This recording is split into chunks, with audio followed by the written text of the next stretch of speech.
Well, we have a rather curious subject this morning, but I think it is one that has meaning and considerable contemporary significance.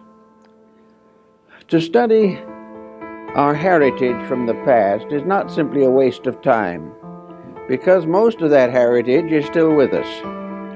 If not in the political and social circles of life, at least in the internal, subjective moods of our own existence.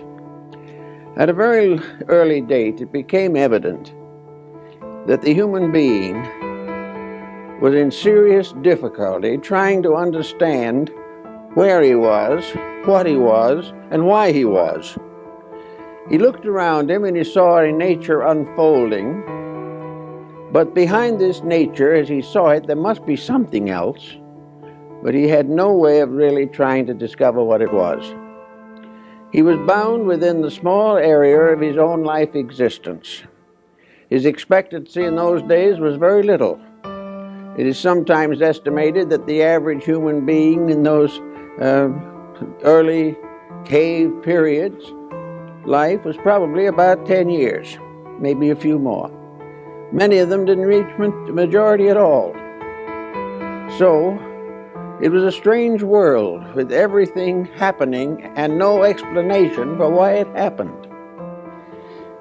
Gradually, it became obvious that the human being had to have some type of internal existence which would carry with it faith and hope in his material life.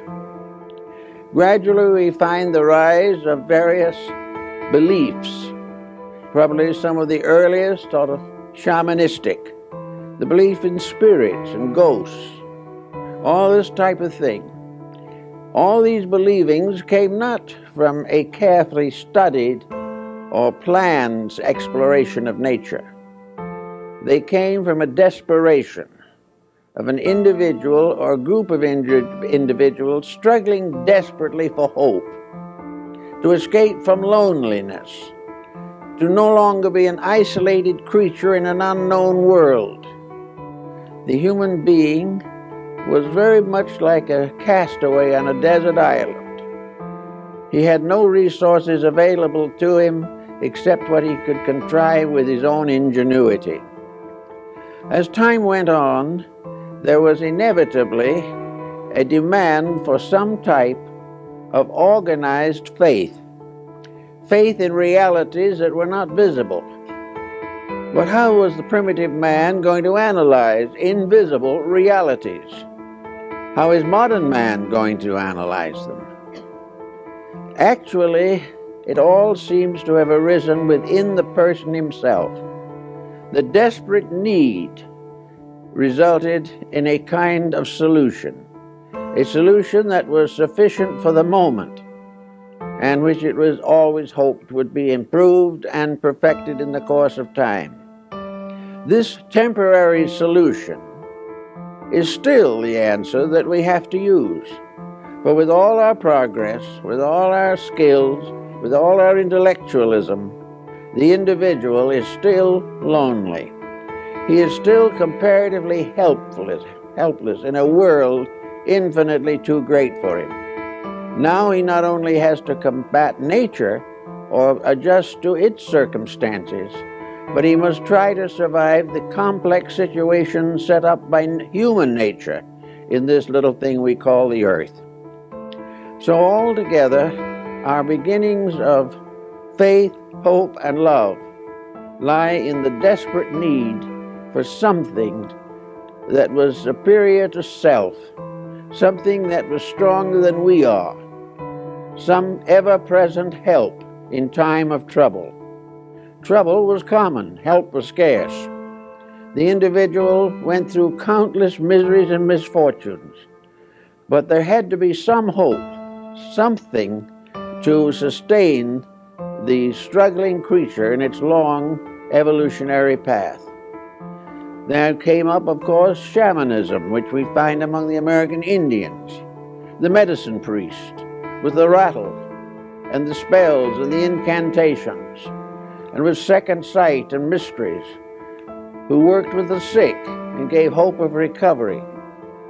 Then in other parts of the world, other types of help gradually evolved. But these different forms had their foundation in the human demand for hope. And the only way he could find hope, apparently, was through a strange contrivance with familiar and apparently hopeless elements. The American Indian in the Southwest, for instance, was very much concerned with creating charms, various good luck symbols, protective symbols. And yet he had no way of knowing, really, what would protect him, or where he would find anything that was sufficient. So he made a move that has become universal. He said, here is a pretty little pebble. Here is another pretty little pebble. These little petals and stones and flowers and so forth are pretty. They're nice, but in themselves they can't do any particular good to us. But now comes magic. If we took two of these objects and put them together and tied them with sinew and painted something on them, they suddenly became medicine. Magic was bestowed upon a combination of factors, where it was not regarded as existing in the separate elements themselves.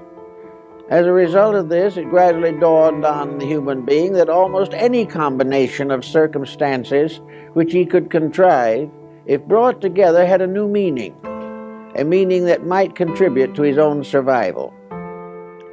We know also that in most ancient peoples, there arose a class of medicine priests, of sacerdotal spiritual leaders.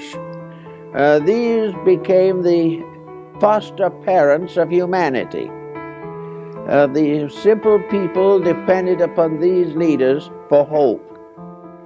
And it became obvious that for some mysterious reason, these leaders produced remarkable results. These people, these medicine priests, apparently performed miraculous cures. And even today, on some of the Indian reservations, white people in trouble sneak over the border and try to get an Indian medicine man to help them. They have more faith in him than they have in their own physician. Now, these problems perhaps are well explained in the Bible, where we find the definite statement that faith has helped to make us whole. Something to believe in, something that has hope, is a source of physical help. It helps us recover from mental ailments, from emotional stress, and from physical disease. Faith is a tremendously healing power, the only answer we have to the destructive force of fear. So from faith came a great development of beliefs and ideals. These were not always provable or demonstrable, but that was not important. It wasn't whether or not you could scientifically sustain them. The real answer was that people accepted them, believed in them, deposited in them hope for the future, faith in the power of something to protect. As time went on and religions and philosophies became more complicated, it was inevitable that efforts should be made to rationalize faith, to bring it under the control of reason. It was apparent that if the mind supported the faith, it was stronger. And so we have all kinds of philosophies, mysticisms, esotericisms, and every type of intellectual interpretation of natural phenomena. We have it today. But today we are in a little difficulty. Knowing that faith basically is the very cornerstone of survival, we find that many forms of knowledge, particularly scientific knowledge, exist largely to destroy faith. They want to take away from us the belief in those very invisible principles upon which we have learned to depend for peace of soul and peace of mind and peace of heart. So in this confusion, a great many persons have lost their spiritual orientation. They have lost their ability to accept the fact that there is a universal good, a universal reality, that life is purposed, that there are reasons for things. And as gradually the sciences limit perspective and force the individual into a constant acceptance of material things as the only realities, as this goes on, faith dims, hope fades away, and the individual is reduced to a state from which he escaped ages ago by rising above the level of materialistic, primitive existence. Now, in the course of all this problem, certain facts of human life became increasingly obvious, and these facts of life are perhaps somewhat summarized in our relationship with the mystery of death. It is a problem that the primitive man never could understand. He tried to dramatize this mystery. He tried to glorify it. He placed a treasury of art, beauty, and wealth in the tombs of his kings. He did everything to imagine that man after death lived in a beautiful land, but he had no way of proving it. He had no way of justifying it other than by faith. But this faith was so important, so desperately needed, that gradually a new type of interpretation of life was built upon faith. Faith justified, not rationalized. It became obvious that there had to be some reason for existence. Materialism destroys that reason. Idealism supports that reason. And faith lingers and clings desperately to support, to something to make things better. Omar summarizes it in one of the quatrains when he says, "Strange is it not, that of those myriad few before us passed the gates of darkness through, not one returned to tell us of the way that to discover we must travel to." This pessimism was something that sickened. Pessimism is always a disease. It never amounts to anything constructive. But pessimism is an inevitable result of a hard, sharp look at circumstances without inner enlightenment to sustain us. So the problem of building this inner light can become very important to all of us. In the course of time, the ancients developed a way of tying divinity closer to humanity. It was rather obvious to most people, even when they were comparatively savage, that no deity could listen to all the prayers of mankind, could listen to the 2 or 3 billion prayers that go up now every day to some gracious providence for help, for something to build hope upon, something by which the individual escapes the isolation of his own insufficiency. So gradually the invisible world was organized, not by proof, but by necessity. This organization did, however, result in visualization, for the dreams that the individual had about the invisible world behind him and beyond him gradually came through in sleep patterns, resulting in an elaborate symbolism of inner survival. This is found in practically all the esoteric arts and sciences of antiquity that have descended to us. They have developed symbolisms of hope, symbolisms of survival, symbolisms of transformation, by which the suffering and ills of society can be transcended. In this particular phase of the subject, therefore, we have gradually enlarged the concept of God. We enlarged it in one way and reduced it in another. Certainly, we do not have the thousands of deities that arose in Oriental religions, but we do have a realization that there has to be something between man and God, beside space. That this space, this interval of quality between our state and the divine state, simply cannot be a vacuum. That in some mysterious way, the divine operates in the mortal existence. And in order to operate, it must have some instruments of operation. So we gradually developed in ancient times a belief in tutelary deities, godlings of various kinds, deities of agriculture. The Romans had gods that lived under the kitchen floor to take care of food. The Egyptians had their deities who plowed the fields of Amentet after death. Everywhere there were godlings and spirits that came to help or to be present. Folklore is loaded with these concepts. Where did they come from? They were not really simply projects of imagination. They were the visualizations of hope, of faith, of the realization of a need, and an inner conviction that there must be somewhere something to meet that need. Now, we're talking about long ago, but we are not talking about things that no longer exist. The needs of our ancestors are still exactly the same as our own. We have made practically no progress in the area of the fulfillment of internal needs.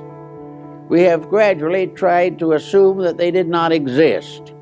We have tried to limit existence to a single life. We have tried to assume that everything is accident and that all traits are hereditary.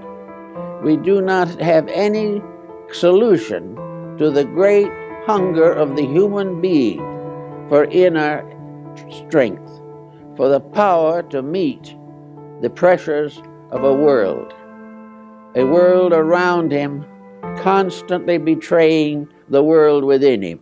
In this emergency, we find, therefore, in every major religion of the world, a development of intervening deities, beings of various qualities that existed between the final ultimate theology and the common mortal life of man.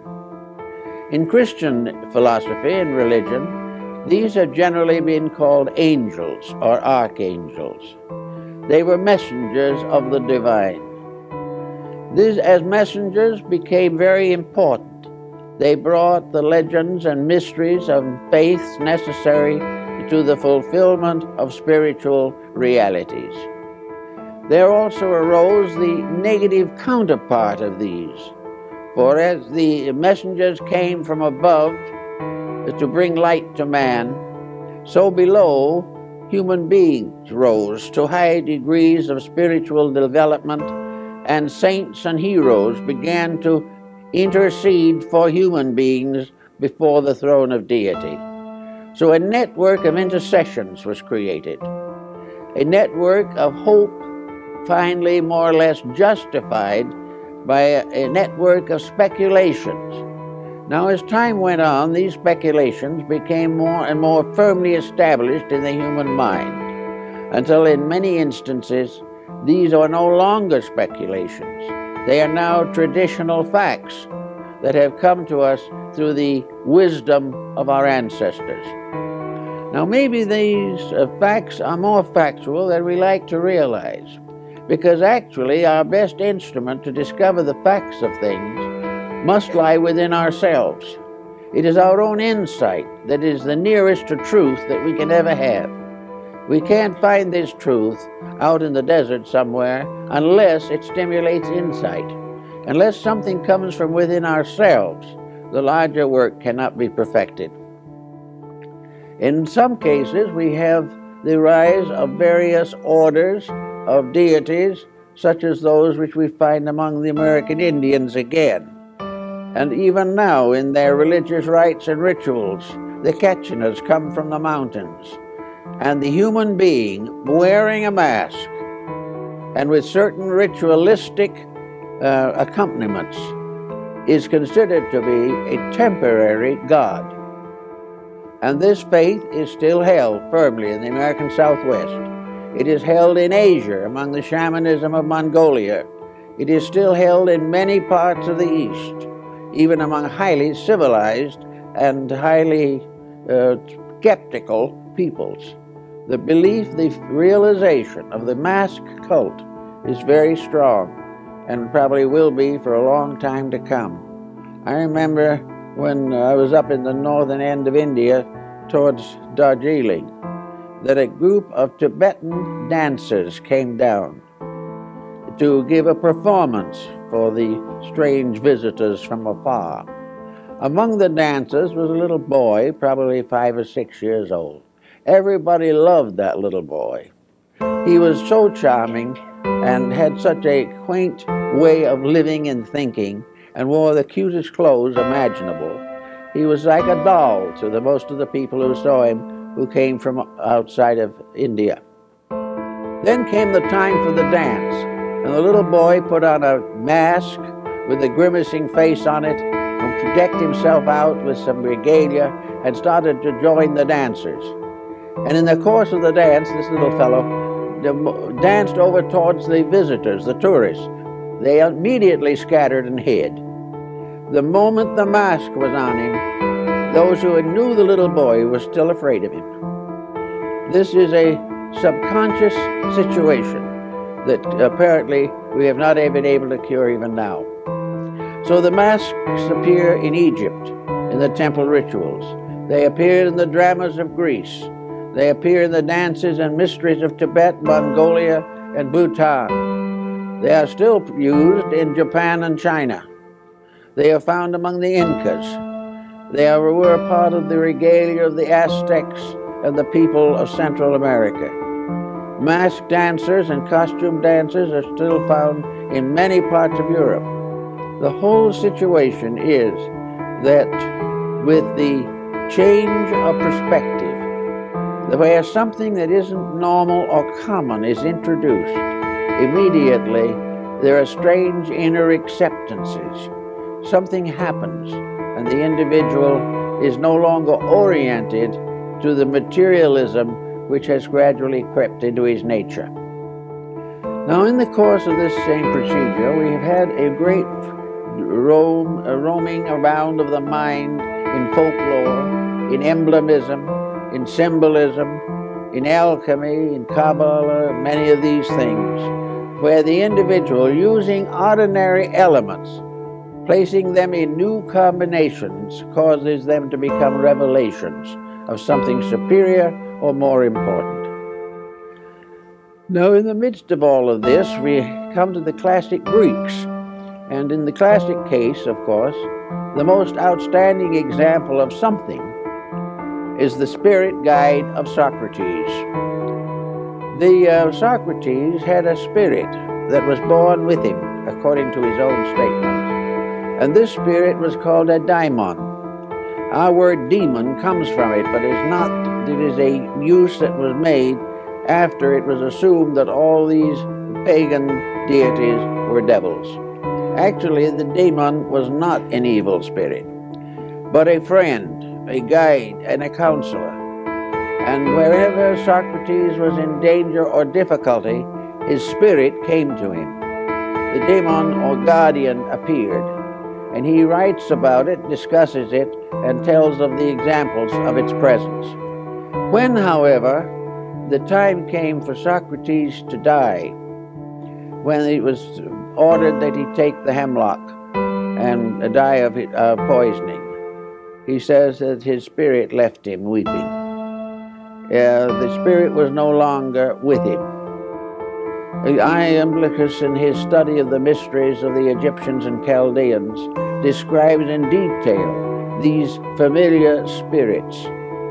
And gradually we find more and more discussion of them, and Paracelsus, von Hohenheim, and many of the mystics of the Middle Ages recognized them. They were also recognized by the early church, that there was something that came along and sort of protected and helped and guided, and became an invisible parent to a visible orphan, not necessarily because he lost his family, but because he was an orphan as far as his inner life was concerned. He was as a child left without parent. He was alone in a world, and he needed mothering. He needed someone to lean on. He needed something to strengthen and protect him in his efforts to live a good life. And so out of this came the concept of the guardian angel. The guardian angel, according to the stories about it that have come down to us, came into birth with the person itself. The angel came and remained with the person throughout life. And then when the person died, the angel appeared to testify before the throne of deity of the virtues of the person it had protected through the years. Now, this concept was never officially part of the Catholic or early Christian church, but it was said to be of the mind of the church. That is, it was accepted. A feast day was set aside for it, and as early as in the 4th and 5th centuries, it was discussed by the early church theologians. The direct source of the concept may have been the various nymphs and spirits of the Greeks. Also, the various guardian spirits and beings that protected the Egyptian living and dead. The direct form of it seems to have originated in Chaldea or Babylon. But there is no religion in the world of any importance today that does not have angels. They are found on the Buddhist monuments and in the beautiful Buddhist paintings and in the various statuary. They are found in China, in India, in Burma. They were very important in Persia. They occur frequently in the literature of the Orthodox Jewish faith. They are part of the Christian story, and they find them arising wherever the human being has been in the urgent need of help. They are a very essential part of the basic philosophy of Islam. So everywhere there are the beliefs in these beings. Beliefs that there are beings that can help and can stay with the individual throughout life. These invisible beings are sort of guardians, protectors. They are foster parents. They are the proof beyond all doubt that the human being is never left without guardianship and without love. These beings are a kind of mysterious benefactors. Sometimes they are regarded as having come from some great heights beyond human understanding. In the Christian and Jewish concepts, the angels are represented as winged because they are constantly able to travel inconceivable distances to fulfill the needs and missions. They are also bringers of annunciations. They are revealers of great spiritual happenings. They are the sources of visions and all kinds of spiritual experiences. The artists of the Renaissance and earlier have made some magnificent paintings of the guardian angels and of the angels of the presence. And the ancient countries believed that they had angels that guarded their countries. And it was long believed in the Jewish people that Michael, the archangel, was the guardian of Israel. All these different beliefs finally came down to a problem of seeking some form of rational explanation for them. To have a belief that goes all over the world, accepted by some of the world's finest minds, that is not provable or demonstrable in terms of fact is always a difficult situation to face. And yet it has not interfered markedly with the belief in these beautiful beings who are the particular custodians of the divine love, sharing it with mortality and bringing it into the world. The Egyptians gave us some psychological clues to this situation, And also we can come down now to the physical problems of today to see if we can understand the psychology behind this